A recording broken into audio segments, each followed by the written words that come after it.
पढ़ेंगे और उस चरित्र की कहानी लगभग ज़्यादातर सभी लोगों से मिलती है, खासकर औरतों से मिलती है। ठीक है, उस चरित्र, वो जो चरित्र है उसे कभी भी अपने परिवार का और अपने पति का प्यार नहीं मिला। वो प्यार को तरसती रही। कई बार हमारे जीवन में भी बहुत से ऐसे लोग होते हैं जो प्यार को तरसते रहते हैं कि हमें प्यार करने वाला कोई भी नहीं है। और जब हमारे जीवन में ऐसी परिस्थिति आती है, हमें लगता है कि हमें प्यार करने वाला कोई नहीं है, हमें समझने वाला कोई नहीं है, हम अकेले हैं, तब हमारे अंदर एक ये भावना, इसके साथ साथ ये भावना भी आ जाती है कि शायद परमेश्वर भी हमसे प्यार नहीं करता। क्योंकि जब मनुष्य हमसे प्यार नहीं करते हैं तब हमारे अंदर ये विचार आने लगता है कि शायद मुझ में कोई कमी है, मुझ में क्या बात है, शायद परमेश्वर भी मुझसे प्यार नहीं करता, तभी तो लोग मुझसे प्यार नहीं करते हैं। क्योंकि अक्सर हमारी ये सोच होती है कि अगर लोग हमसे प्यार करेंगे तो परमेश्वर भी हमसे प्यार करता है, और अगर लोग हमसे प्यार नहीं करते तो परमेश्वर हमसे प्यार नहीं करता। मगर बाइबल बिल्कुल इसके विपरीत है। बाइबल इसके बिल्कुल विपरीत है, क्योंकि परमेश्वर का वचन कहता है जो जगत के बिल्कुल ही तुच्छ है लोग हैं, जिन्हें जगत ने बिल्कुल ठुकरा दिया है, जो जगत में बिल्कुल कुछ भी नहीं समझे जाते हैं, परमेश्वर उनसे प्यार करता है। हालेलुया। यहाँ पर याकूब नाम का एक चरित्र है, इसहाक का बेटा याकूब। उसकी पहली पत्नी है लिया। क्या नाम है उसका? लिया।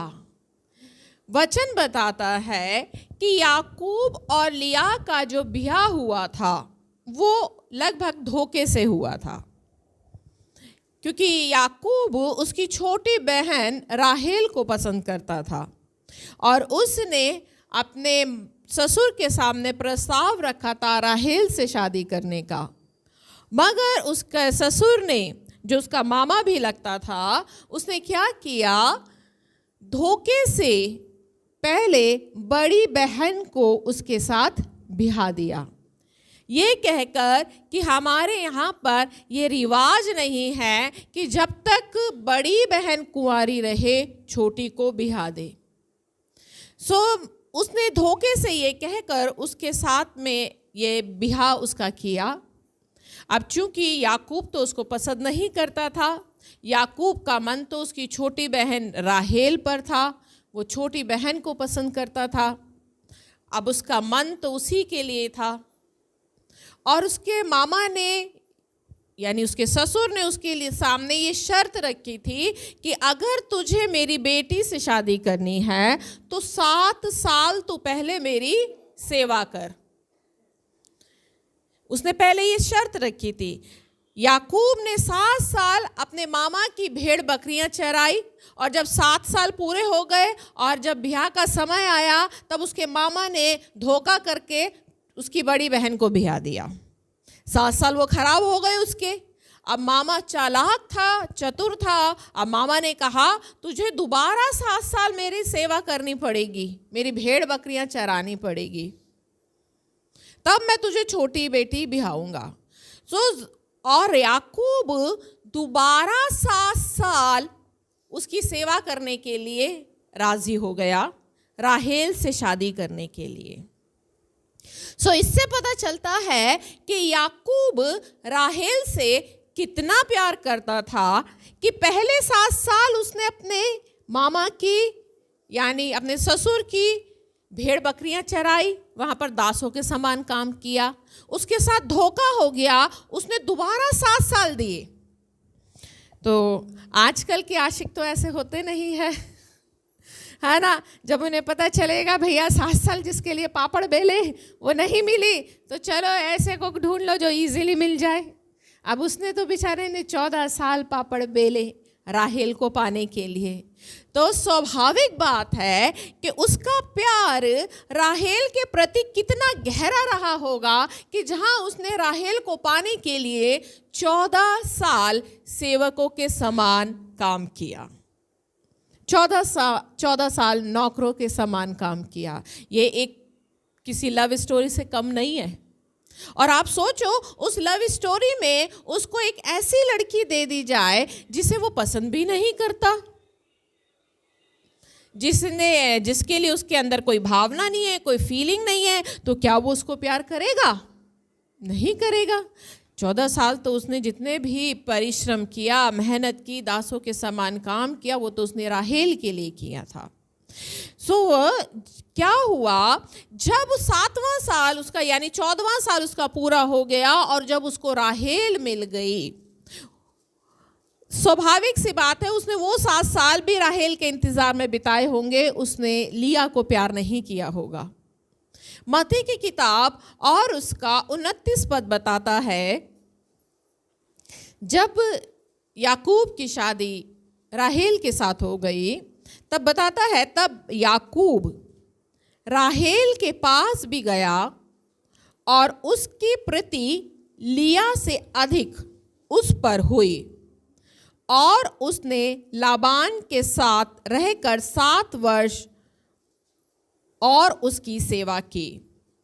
यानी यहाँ लिखा है, याकूब राहेल के पास भी गया और उसकी प्रीति लिया से अधिक उस पर हुई। यानी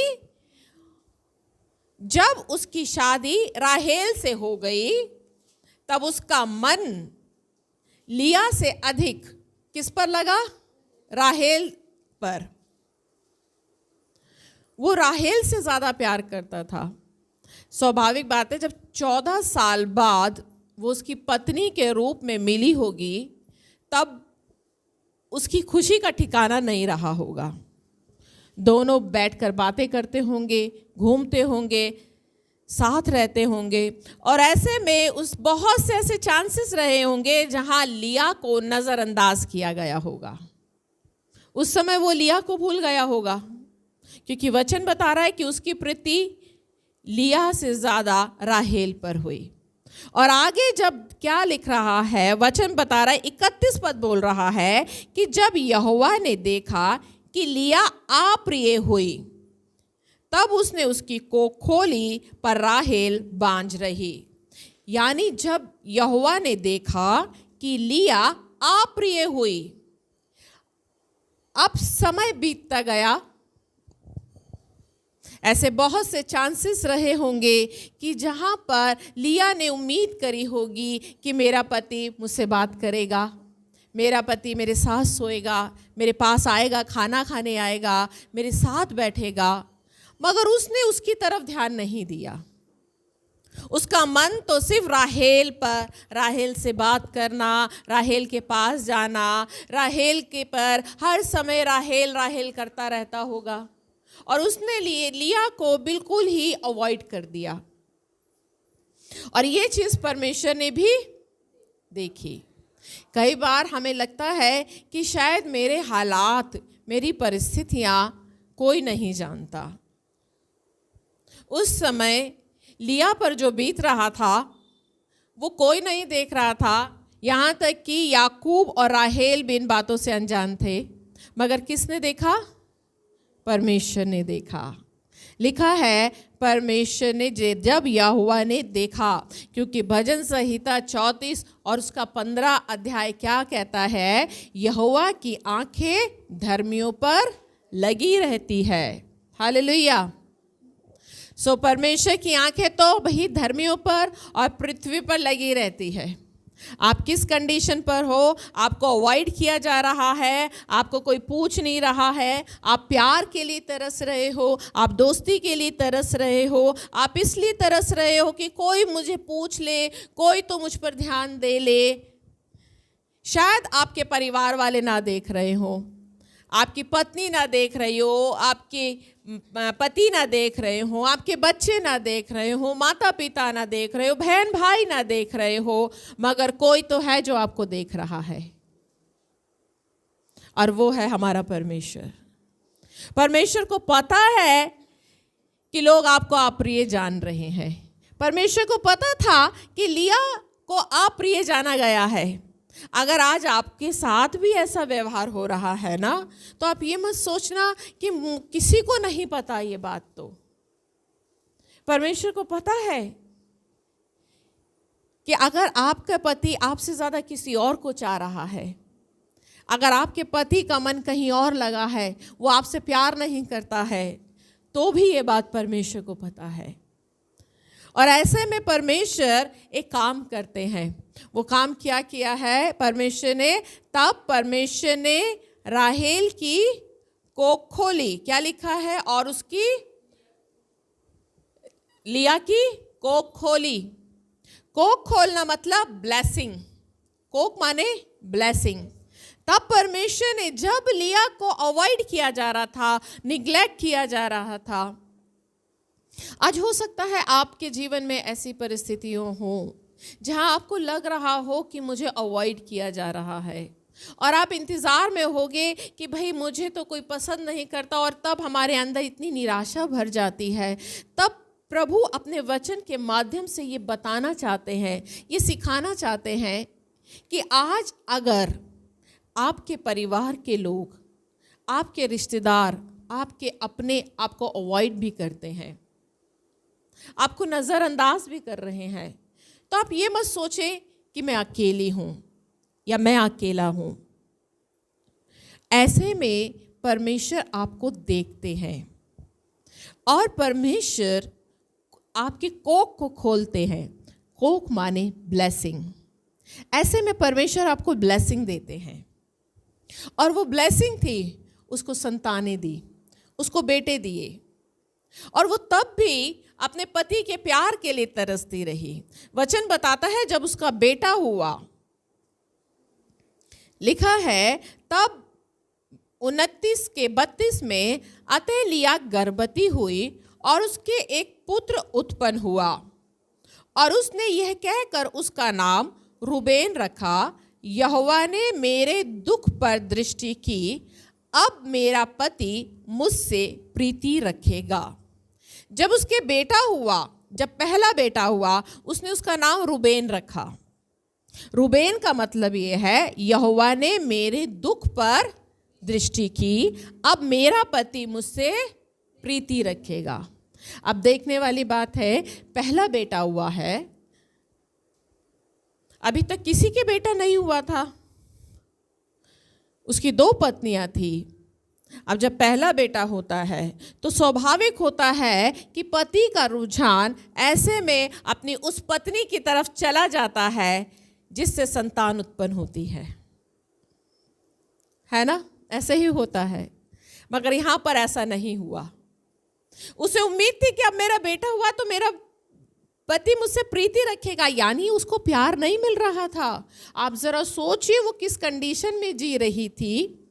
उसका पति और उसकी बहन दोनों इंजॉय करते होंगे, खुश रहते होंगे, घूमते होंगे, जाते होंगे दाग की बारियों में, सारे काम साथ करते होंगे। उम्मीद करती होगी कि काश मेरे जीवन में भी ऐसा दिन आए कि मेरा पति मेरे पास में आए, मुझसे प्यार से बोले, काश मेरा पति भी मुझसे ऐसे ही बोले, काश मेरे जीवन में भी खुशी आए। उसकी एक संतान हो गई, और उस संतान होने पर भी वो उम्मीद कर रही है कि अब मेरा पति मुझसे प्रीति रखेगा, मगर ऐसा नहीं हुआ।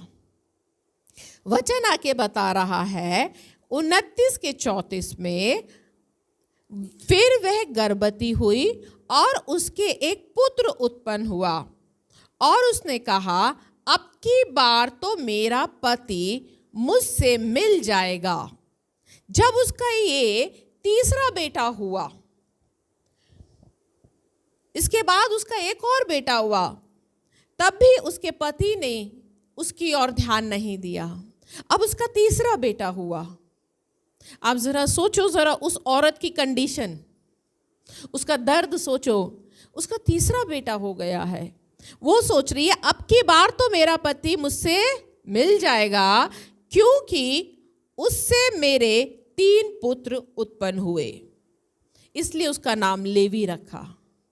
3 बेटे हो गए हैं, अब भी वो इंतजार में है, वो अब भी इंतजार में है, प्यार के इंतजार में है।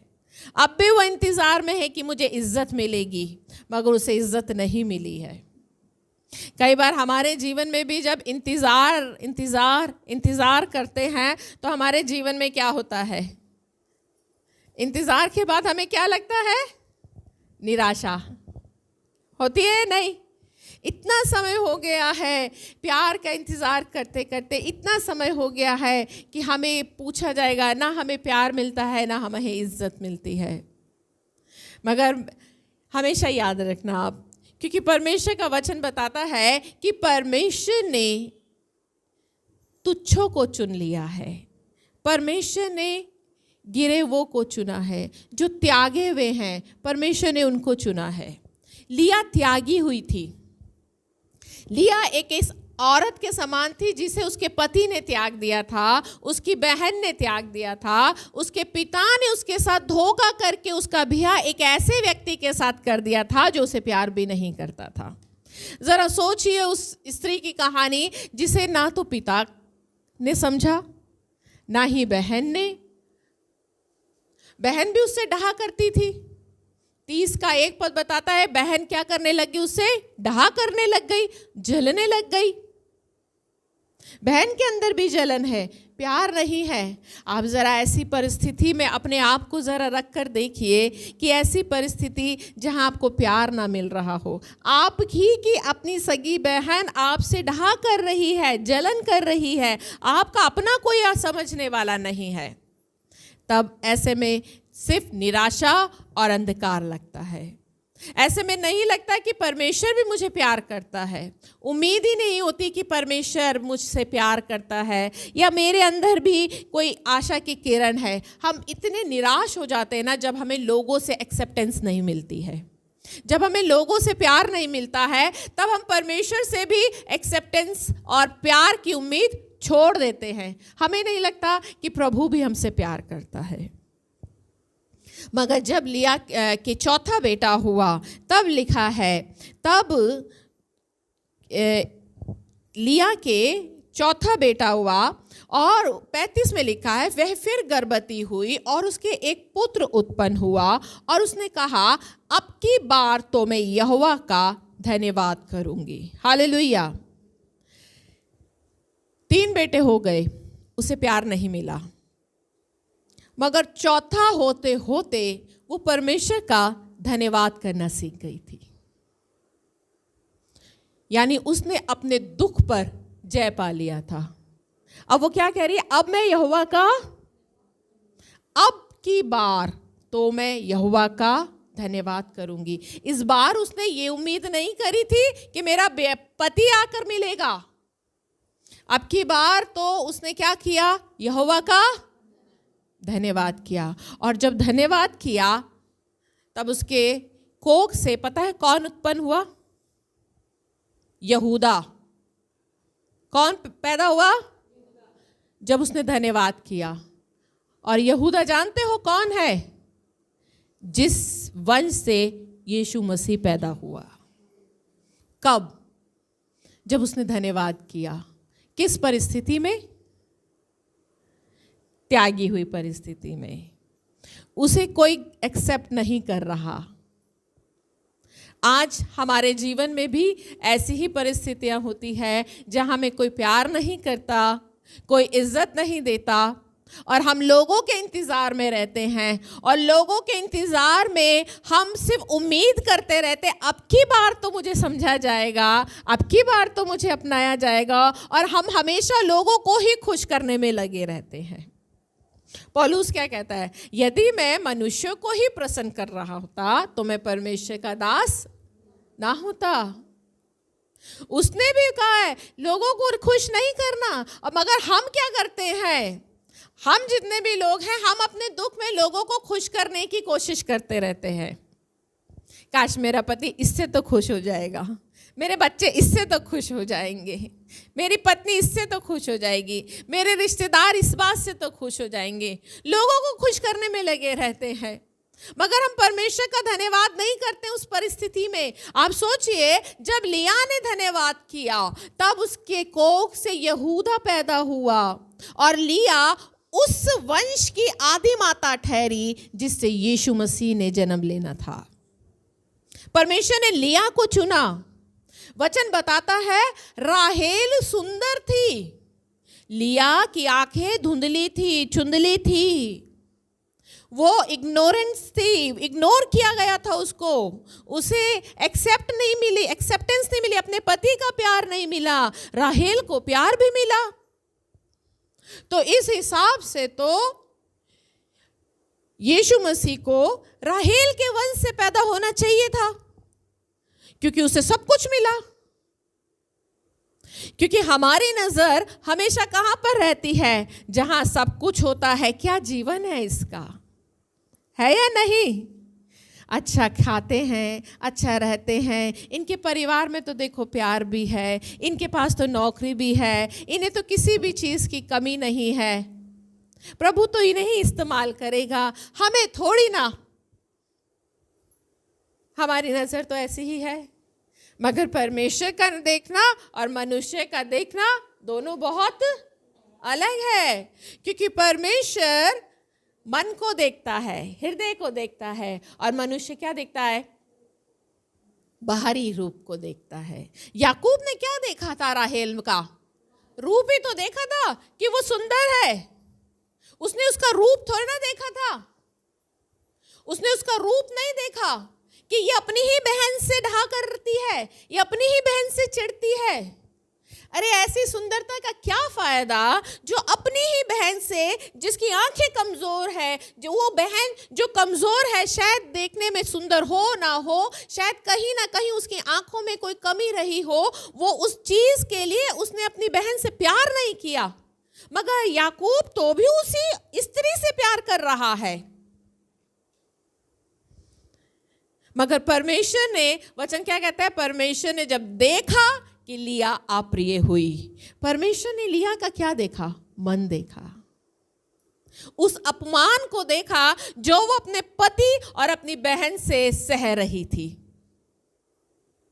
अगर आज हम भी इसी परिस्थिति में, आप इस परिस्थिति में है ना, तो आप याद रखें, अगर आप उस अपमान को सह रहे हैं, आप भी इंतजार में हैं कि मुझे कोई प्यार करेगा, मुझे कोई प्यार करेगा, मेरे जीवन में जब गवाही आएगी तब मैं प्रभु का धन्यवाद करूंगी, जब मेरा पति मुझे प्यार करेगा, तब मेरे बच्चे प्यार करेंगे, मैं तब प्रभु का गवाही दूंगी चर्च में खड़े होकर।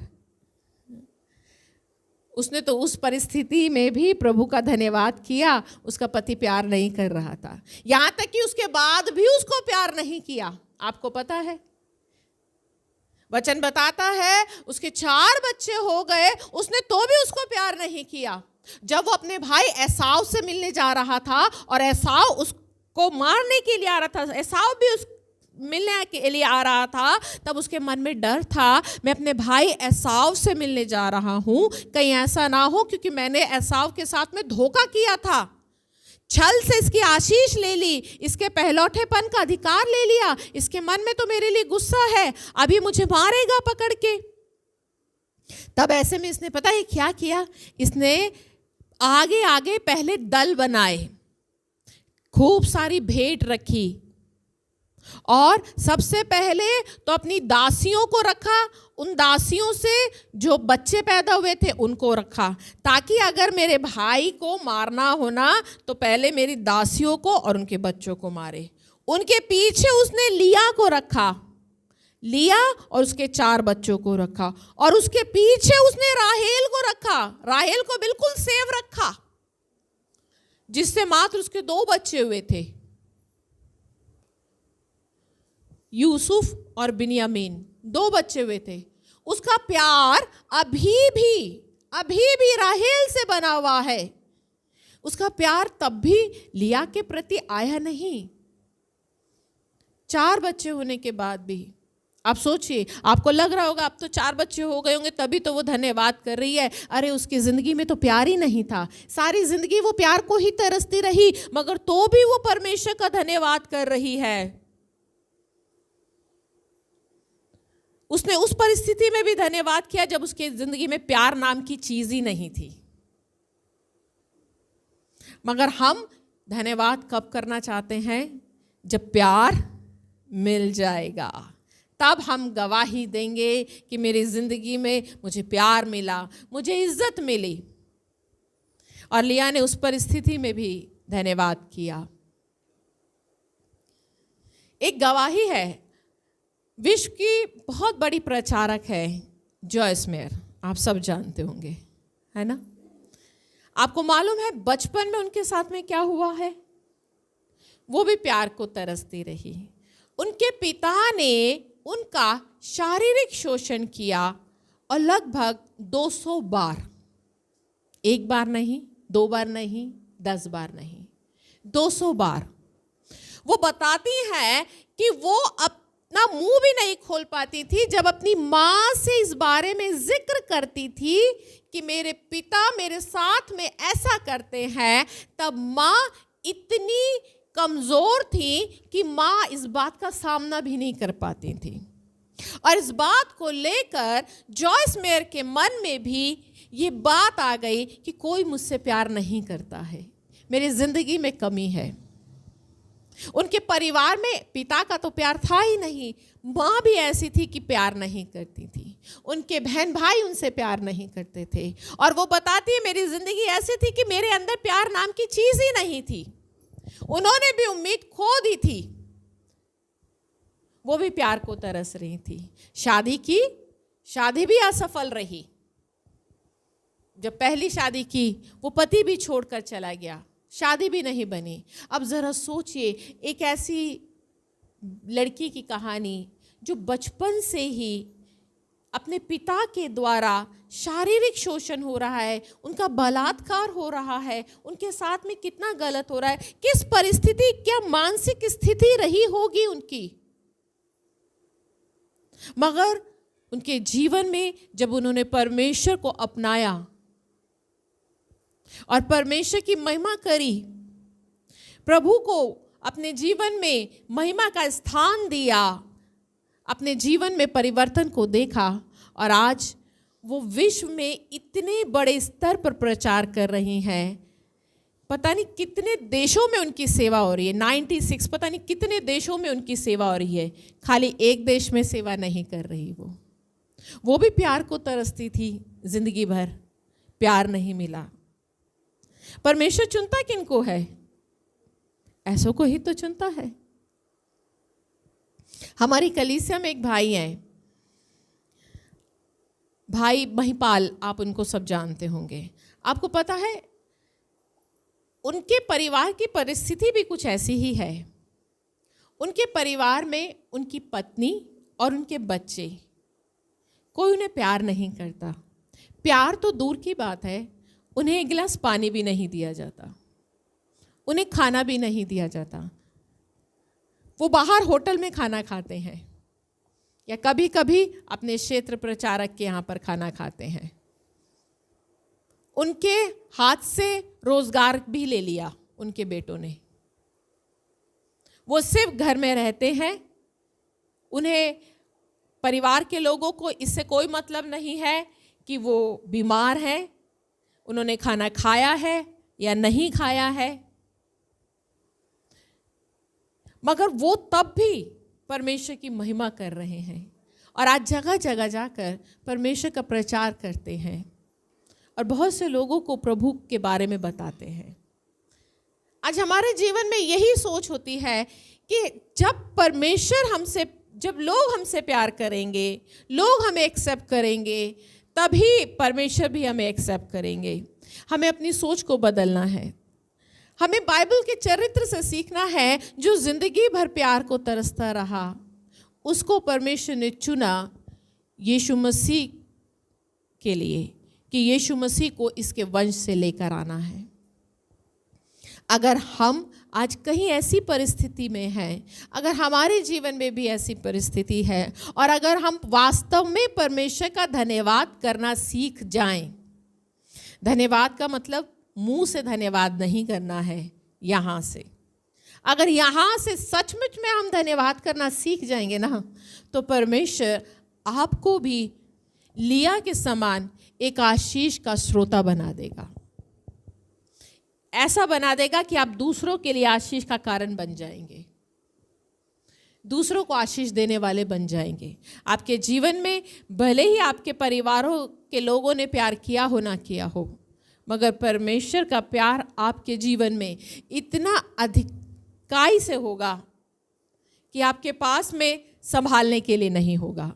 मगर चूंकि हम हमेशा इंतज़ार करते हैं पहले प्रभु के लिए कि प्रभु जी पहले आप करो, हम बाद में करेंगे, यानी प्रभु पहले आप अपना कार्य करो, हम धन्यवाद बाद में करेंगे।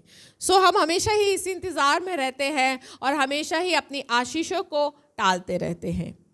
हम जिस परिस्थिति में हैं, यदि उसी परिस्थिति में ही रहकर धन्यवाद करना सीख जाएं, जिस भी परिस्थिति में हैं, अगर आप गड्ढे में हैं तो आप गड्ढे में ही धन्यवाद करना सीखें। अगर आप जेल में हैं तो आप जेल में ही धन्यवाद करें। अगर आप बीमारी में हैं, आप बीमारी में ही धन्यवाद करें। आप ये मत सोचें कि पहले मेरे जीवन में काम हो जाएगा तब मैं प्रभु का धन्यवाद करूंगा।